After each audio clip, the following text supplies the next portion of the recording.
no puedo volver atrás. Compartió su fuego con una princesa orca fugitiva, buscando la libertad. No puedo volver atrás. Ni esta noche. Ni nunca. Ella estaba sentada al borde de su fogata como si hubiera quedado allí. Con las rodillas dobladas, abrazándose, su aliento saliendo en densas nubes blancas contra la gelada oscuridad. Sin refugio, sin compañía, nada más que el frío y los árboles presionando por todos lados. Su capa estaba empapada, sus botas cubiertas de barro del camino durante días, y aún así se mantenía erguida como negara dejar que la noche ganara. Cassian había venido a cuidar su fuego antes de dormir. La encontró a ella en su lugar. Era alta, incluso sentada, de hombres anchos, piel verde, con el tipo de rostro que solía hacer que los hombres retrocedieran sin saber por qué. No era un hombre valiente, pero ella temblaba. Puso otro leno en el fuego sin decir palabra y se sentó frente a ella ofreciendo lo único que tenía. Calor y la tranquilidad para conservarlo. Lo que no vio, medio oculto en la trenza enmarinada de barro sobre su hombro, fue el fino cordón dorado tejido en su cabello. Una marca de sangre real, un marcada que la gente reconocería a 100 pasos. Se echo la capucha más abajo y no dijo nada más. Estamos a 100 suscriptores de 1000. Si esta historia te atrajo, haz clic en suscribirse. No cuesta nada y significa todo para nosotros. El bosque a las afueras de Aldenir no era un lugar agradable después del anochecer. Los árboles crecen muy juntos aquí, viejos pinos y robles de corteza negra que habían estado en pie mucho antes de que se construyera la aldea. Mucho antes de que el camino se cortara a través de sus races. Mucho antes de que cualquier humano hubiera pensado en la mejorar este tramo de tierra. En verano, el dosel filtraba la luz verde y los pájaros cantaban lo suficientemente fuerte como para cubrir el sonido de la propia respiración de un hombre. En invierno, cuando las hojas se habían ido y las ramas estaban barradas, el bosque se volvía esquelético y extraño. Lleno de sonidos que no tenían mucho sentido y sombras que se movían cuando el viento arreciaba. Case Aldrich había vivido en los límites de este bosque durante 3 años. Y se había reconciliado con él como quien se reconcilia con la mayoría de las cosas que no se pueden cambiar lentamente y sin mucha ceremonia. Su cabana se encontraba en un pequeño claro a unos 400 metros de la carretera principal, lo suficientemente cerca del pueblo como para poder ir buscar provisions cuando las necesitaba, lo suficientemente lejos como para que nadie viniera a molestarlo sin motivo. Era una estructura sencilla. Una habitación, una ventana orientada al este para captar la luz de la mañana. Un hogar de piedra agrietado en el lado izquierdo y reparado con arcilla de río. Un techo al que legaba cada otoño antes de que llegaran las lluvias. Él mismo había construido las estanterías con tablas de pino y estacas de hierro. Él mismo había colocado el suelo de piedra de río plana a piedra, hasta cubrir la tierra fría. Había colgado hierbas secas de las vigas del techo, porque su madre siempre lo había hecho, y porque su abuela le recordaba que el mundo no podía ser normal y bueno. No era la cosa de un hombre rico, pero estaba limpia y cuidada, y eso contaba. Cassian tenía 28 años, aunque el trabajo le había dado años en la cara que el calendario no. Estaba delgado por una vida de trabajo duro, no como un hombre que no comía lo suficiente, sino como un hombre cuyo cuerpo había sido moldeado por hachas, madera pesada y largas horas en el frío. Sus manos estaban agrietadas en lugares específicos. El tipo de calos que se forman con años de agarrar las mismas herramientas, y estaban marcadas por cicatrices que no siempre recordaba haber causado. Su cabello era castaño y lo lavaba corto porque el largo no era práctico en su trabajo.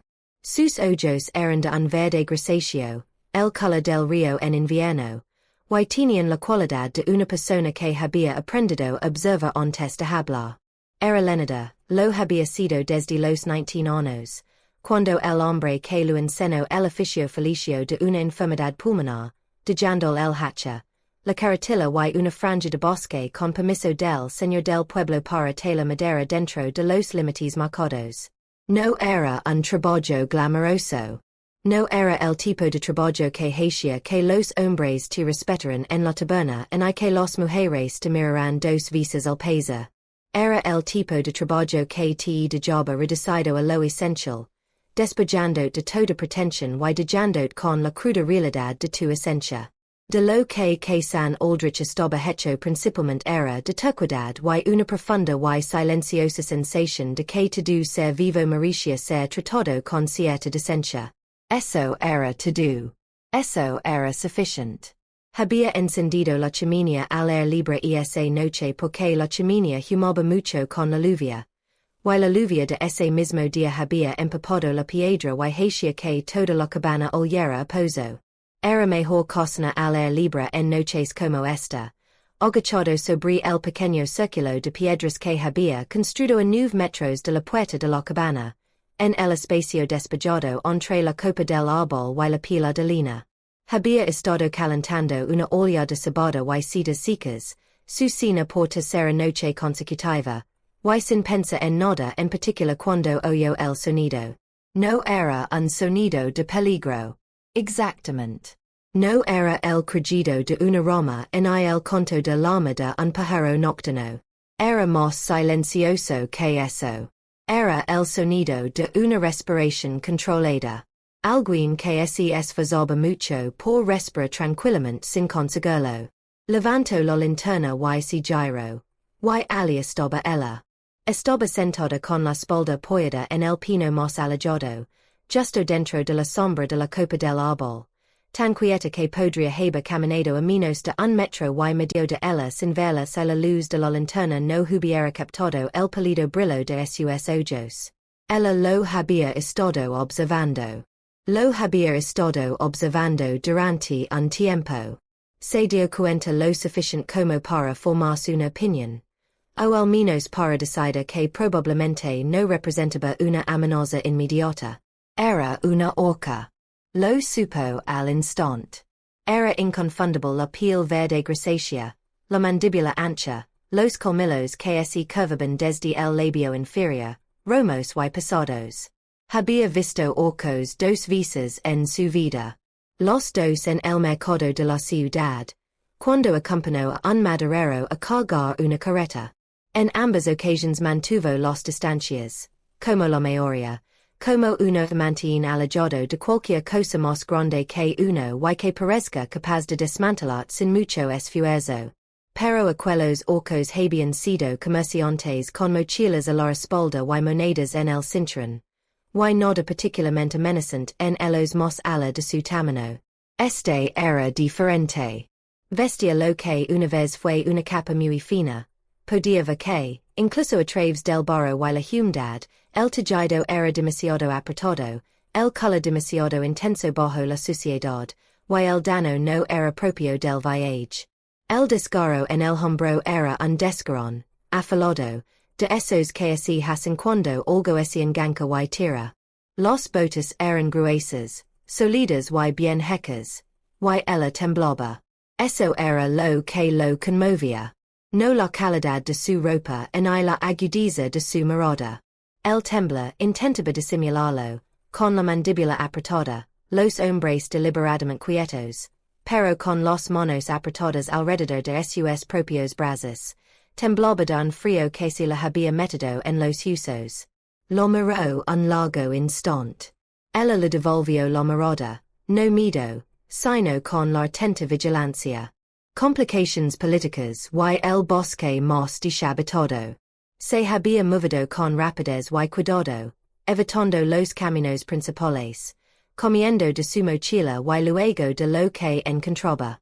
Cruzó 3 ríos, bordeó 2 asentamientos humanos y curó su herida, causada por una caída en una ladera rocosa el 4º día, cuando el agotamiento le hizo descuidar la medicina de campo que conocía, que era suficiente pero no ideal. Para el 9º día, La herida no cicatrizaba como debía. El frío la caloba hasta los huesos. Se había acabado la comida. Había visto el fuego a través de los árboles y permaneció 20 minutos en la oscuridad, observando al hombre que lo atendía, decidiendo así acercarse.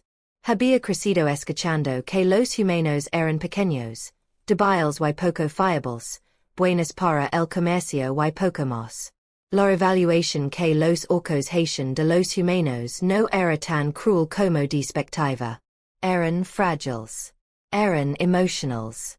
Sus ciudades estaban llenas de ruido y su política, llena de contradicciones, y tenían una inquietante tendencia a temer cualquier cosa que no comprendieran de inmediato. Pero este hombre no la había temido. La había mirado y había echado leña al fuego.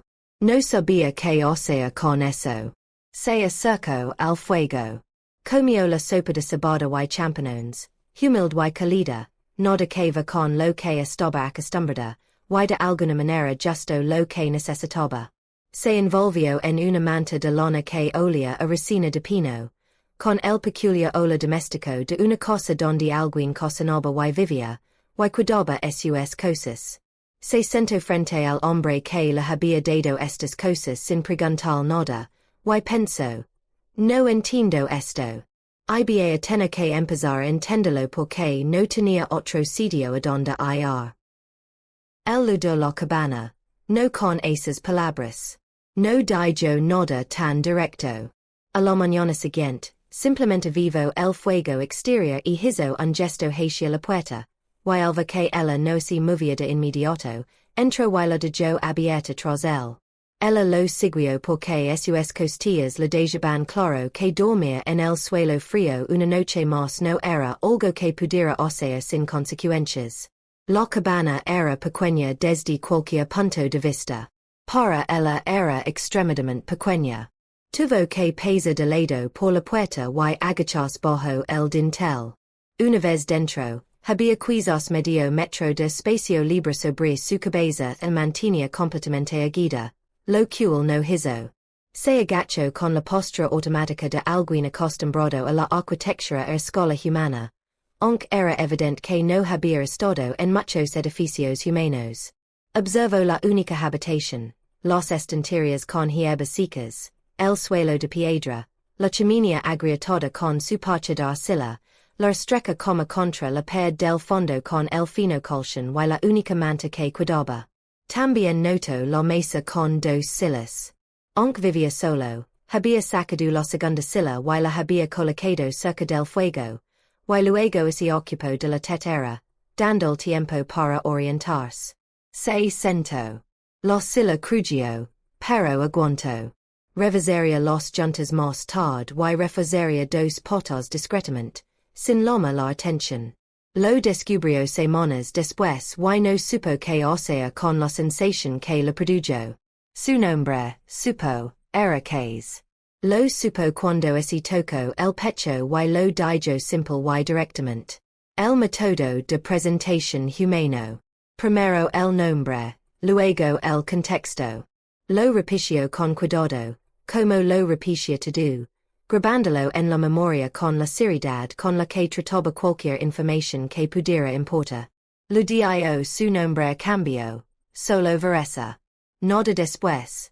Ningún nombre de clan. Ningún título. El nombre que su madre le había dado. Despejado de todo lo demás. Lo repitió y casi acertó a la primera, lo que la sorprendió. La mayoría de los humanos de los que había oído hablar habían destrozado los nombres de los orcos. Le contó tras un largo silencio en el que dejó una taza de té cerca de su mano y se retiró a su lado de la mesa, que había estado viajando sola y había sufrido una mala queda. No dijo nada más. Él no preguntó nada más. Lo observó atentamente en busca de las señales que esperaba. El calculó, la evaluación de su utilidad, la comparación con alguna escala de valores, y no encontró nada de eso. Él simplemente sintió, cortó una tira de un trozo de lino limpio y la levantó en un gesto interrogativo. Puedo. Ella lo había permitido volver a vender los costillas. Para